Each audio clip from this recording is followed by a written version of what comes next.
बिस्मिल्लाहिर्रहमानिर्रहीम, अस्सलाम वालेकुम। आज 20 अप्रैल है और दिन है हफ्ते का। आज एक बहुत बड़ी खबर आई है, एक बहुत बड़ी डेवलपमेंट हुई है। मसला ये है और मामला ये है कि आज की खबर इसलिए इंपॉर्टेंट है कि शरीफ ख़ानदान को जिस पर एतमाद है, जिनको शरीफ ख़ानदान सहाफ़ी मानता है, उन्होंने खबर दी है और वो सहाफ़ी हैं जो शरीफ ख़ानदान के हवाले से बड़ी पॉजिटिव उनकी खबरें हैं। जब इसाक डार पाकिस्तान में नहीं थे, इश्तिहारी थे, फरारी थे, मफरूर थे, भगोड़े थे, पाकिस्तान के इदारों को मतलूब थे, तो वो कॉलम लिखा करते थे कि इसाक डार की याद तो आती होगी इमरान खान के दौर में, जब बदतरीन हालात इकॉनमी के दुनिया भर में, और इमरान खान पूरी कोशिश कर रहे थे और इकॉनमी को बहाल कर रहे थे और चीज़ें बहुत पॉजिटिव तरफ जा रही थी, बेहतरीन रास्ते की तरफ जा रही थी। मुश्किल हालात थे लेकिन एक बेहतरीन नज़र आ रही थी, मुआशी इशारे बेहतर हो रहे थे।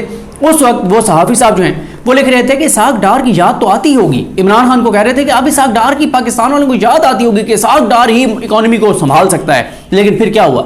इसाक डार, इश्तिहारी, फरारी, मफरूर, भगोड़ा जो वापस आया, उसको पाकिस्तान के इदारों ने, पाकिस्तान की इस्टेब्लिशमेंट ने अदालतों से क्लियर करवाया। अदालतों से क्लियर करवाने के बाद जब उसको इकॉनमी दी गई तो उसने पाकिस्तान की इकॉनमी के साथ जो किया है वो पाकिस्तान का दुश्मन भी पाकिस्तान के साथ नहीं कर सकता। अब मामला ये है कि उसके बाद मैं जिक्र कर रहा हूँ अंसार अब्बासी साहब का। अंसार अब्बासी साहब की खबर पर आते हैं, लेकिन अंसार अब्बासी साहब मुसलसल ये खबरें लगाते रहे, इस्टेब्लिशमेंट इमरान खान को माफ नहीं करेगी, इस्टेब्लिशमेंट इमरान खान को नहीं छोड़ेगी। जब ये तासुर बना कि इमरान खान और इस्टेब्लिशमेंट के दरमियान कोई डायरेक्ट या इनडायरेक्ट राब्ता हुआ है, तब अंसार अब्बासी साहब की खबर आई कि जी इस्टेब्लिशमेंट के जराये से बात हुई है, वो कह रहे हैं बर्बाद कर देंगे इमरान खान को, तबाह कर देंगे, तहस कर देंगे, नहस कर देंगे, कोई कहीं का नहीं छोड़ेंगे इमरान खान को, ऐसी की तैसी इमरान खान की। ये सारी बातें अंसार अब्बासी साहब लिखते रहे और अंसार अब्बासी साहब पूरा ये बयानिया बनाते रहे कि किसी तरह से ये तासुर ना जाए कि इमरान खान के लिए सियासत के दरवाजे इस्टेब्लिशमेंट खोल सकती है या इस्टेब्लिशमेंट शिकस्त मान सकती है या इस्टेब्लिशमेंट पीछे हट सकती है। बल्कि अंसार अब्बासी साहब एक ही बात करते रहे बार बार, और वो ये थी कि इमरान खान नहीं होगा। अब अंसार अब्बासी साहब की अपनी खबर के मुताबिक यह है कि इमरान खान तो है, हम तो कह रहे थे कि इमरान खान है, अब अंसार अब्बासी साहब भी कह रहे हैं कि इमरान खान तो होगा, क्योंकि अंसार अब्बासी साहब ये लिख रहे हैं कि इस्टेब्लिशमेंट और इमरान खान के दरमियान राब्तों के हवाले से कोशिशें हो रही हैं।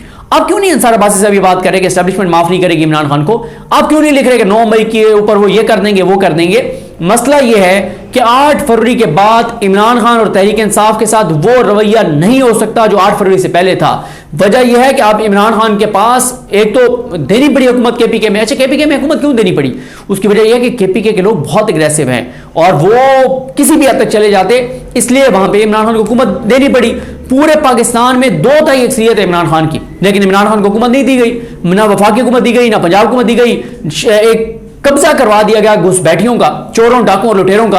उधर फॉर्म 47 वाली मरियम नवाज जो महर शरावत से हार गई थी, इधर शहबाज शरीफ, इन सारों का कब्जा करवा दिया गया मुल्क के ऊपर, सिर्फ अपनी जिद और अना के अंदर, और इन चोरों, डाकुओं, लुटेरों को ओब्लाइज करने के लिए।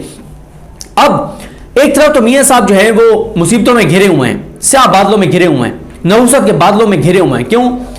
ऐन उस वक्त जब उनके भाई शहबाज शरीफ अरबों डॉलर की सरमायाकारी आती है नहीं आती, झूठी सच्ची जो भी मीटिंग चल रही थी सऊदी वो वजीर खारजा के साथ, जब शहबाज शरीफ अरबों डॉलर की उनके साथ सरमायाकारी की बात कर रहे थे, ऐन उसी वक्त नवाज शरीफ साहब तंदूर पे खड़े होकर रोटी की कीमत चेक कर रहे थे, रोटी का वो जो वजन होता है वो चेक कर रहे थे। ऐन उस वक्त मियां साहब तंदूर पे खड़े होकर बता रहे थे कि जनाब आप ये करें, ये करें, ये करें। किसी ने लिखा हुआ था बड़ा अच्छा, उन्होंने कहा कि शायद फवाद चौधरी साहब ने लिखा हुआ था कहीं पे कि शरीफ खानदान को 40 साल हो गए हैं सियासत में।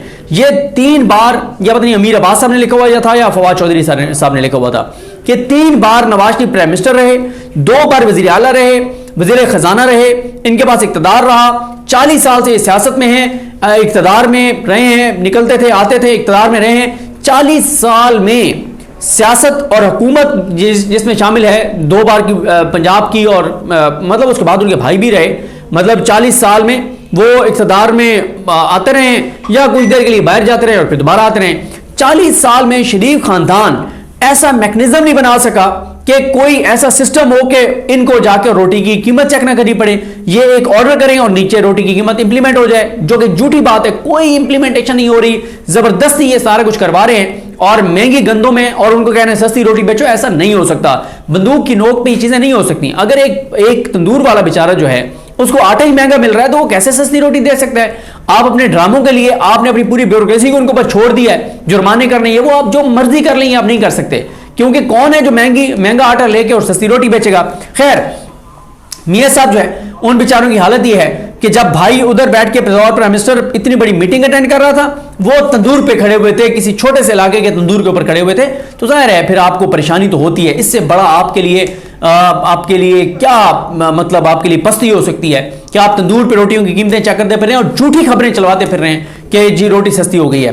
اب مسئلہ یہ ہے کہ انصار عباسی صاحب نے جو خبر لگائی ہے یہ میاں صاحب کے اوپر بجلی ایس نگرا دی ہوں گی. میاں صاحب کے لیے میاں صاحب کو چکرا کے رکھ دیا ہوگا اس خبر نے، کیونکہ انصار عباسی صاحب پہ وہ اعتماد کرتے ہیں.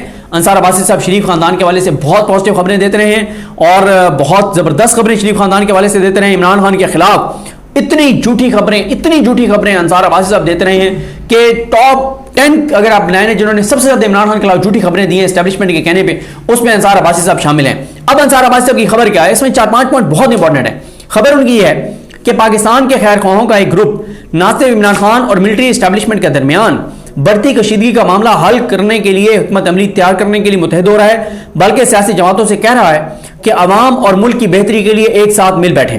اس گروپ میں کچھ سینئر غیر جانبدار سیاستدان اور ایک ریٹائرڈ جرنیل شامل ہیں. ان میں سے ایک نے دی نیوز کو بتایا کہ اب تک کم از کم 3 پاکستان کے خیر خواہ ایک دوسرے کے ساتھ رابطے میں ہیں، کچھ اور بھی شامل ہو سکتے ہیں تاکہ قومی ہم آہنگی اور سیاسی استحکام کے لیے حکمت عملی پر تبادلہ خیال کیا جا سکے. 3 میں سے 2 سابق وفاقی وزراء ہیں جبکہ تیسری شخصیت ایک معروف ریٹائرڈ 3 اسٹار جرنیل ہیں. تینوں جانے پہچانے چہرے ہیں. اس مرحلے پر پاکستان کے یہ خیر خواہ اپنی شناخت ظاہر کرنے کے خواہشمند نہیں ہیں، لیکن وہ اس معاملے پر بات کر رہے ہیں کہ فوج اور سیاست میں اپنے رابطوں کو کس طرح استعمال کر کے دشمنی اور نفرت کی سیاست کو ختم کیا جا سکتا ہے. اس گروپ کے لیے سب سے بڑا باعث پریشانی معاملہ عمران خان اور ملٹری اسٹیبلشمنٹ کے درمیان خلیج کو ختم کرنا ہے. اس خلیج کے حوالے سے بات کرتے ہوئے ایک سورس کا کہنا تھا کہ عمران خان اور ملٹری اسٹیبلشمنٹ کے درمیان تنازع ہے. پی ٹی آئی اور حکمران جماعتیں بھی آپس میں بات نہیں کرتی، جبکہ اسلام آبادی کورٹ کے 6 ججز کے خط کو دیکھیں تو عدلیہ میں بھی تقسیم سامنے آئی ہے. کہا جاتا ہے کہ موجودہ حالات ملک کے لیے اچھے نہیں ہیں، جس میں سیاسی استحکام کے ساتھ تمام اداروں کے احترام کی بھی ضرورت ہے. سورس کا کہنا ہے کہ جیسے ہی ہم اپنی حکمت عملی کو حتمی شکل دیں گے ہم میڈیا کے ساتھ اپنے خیالات کا اظہار کر سکتے ہیں. انہوں نے اشارتاً کہا کہ زیادہ وقت نہیں لگے گا. حالیہ مہینوں کے دوران ٹاک شوز میں پاکستان کے ان خیر خواہوں کے خیالات سن کر اندازہ لگایا جا سکتا ہے کہ ان کی اصل توجہ ممکنہ طور پر Imran Khan, P T I اور ملٹری اسٹیبلشمنٹ کے درمیان اختلافات کو دور کرنا ہو سکتی ہے. نومبر 2022 سے Imran Khan, P T I اور ملٹری اسٹیبلشمنٹ کے درمیان کوئی براہ راست رابطہ نہیں ہے. عمران خان اور پی ٹی آئی کے دیگر رہنما مایوس کن انداز سے ملٹری اسٹیبلشمنٹ سے براہ راست رابطے کی کوشش کر رہے ہیں. اچھا، مطلب حیرانگی ہے کہ عمران خان رابطے کی کوشش کر رہا ہے. واہ، جس کو 2 تا اکثریت مل گئی ہے، جس کے پاس پوری طاقت ہے، جس کے پاس پوری قوت ہے، جس کے ایک اشارے پہ عوام نے 8 فروری کو نکل کے اور جو ووٹ ڈالا ہے، عوام نے مطلب پورے لندن پلان کی تباہی اور بربادی کر دی ہے. اس عمران خان کے بارے میں موصوف لکھ رہے ہیں کہ عمران خان ڈیسپریٹ ہیں، عمران خان اسٹیبلشمنٹ سے رابطے کرنا چاہتے ہیں. نہیں، عمران خان صرف اسٹیبلشمنٹ کو ایک بات کہتے ہیں، وہ کہتے ہیں کہ آپ پیچھے ہٹ دیں، آپ جو ہے وہ مداخلت بند کر دیں، آپ عدالتوں کو مینیج کرنا چھوڑ دیں، آپ ججز کو ننگی اور گندی ان کی جو ویڈیوز آپ کے پاس پڑی ہیں وہ دکھانا چھوڑ دیں، آپ لوگوں کو اٹھا کے سیاسی ورکرز کو، صحافیوں کو، ڈیجیٹل میڈیا کے لوگوں کو ننگا کر کے کرنٹ لگانا چھوڑ دیں، آپ شریف خاندان کے لیے، چوروں ڈاکوؤں لٹیروں کے لیے پاکستان کے اندر مداخلت بند کر دیں، آپ عوام کو فیصلہ کرنے دیں کہ عوام کس کو لانا چاہتی ہے. امریکہ جس کو چاہتا ہے اس کو اس پہ لعنت بھیجیں، جس پہ عوام چاہتے ہیں اس کو آپ آنے دیں. یہ عمران خان کا کیس ہے.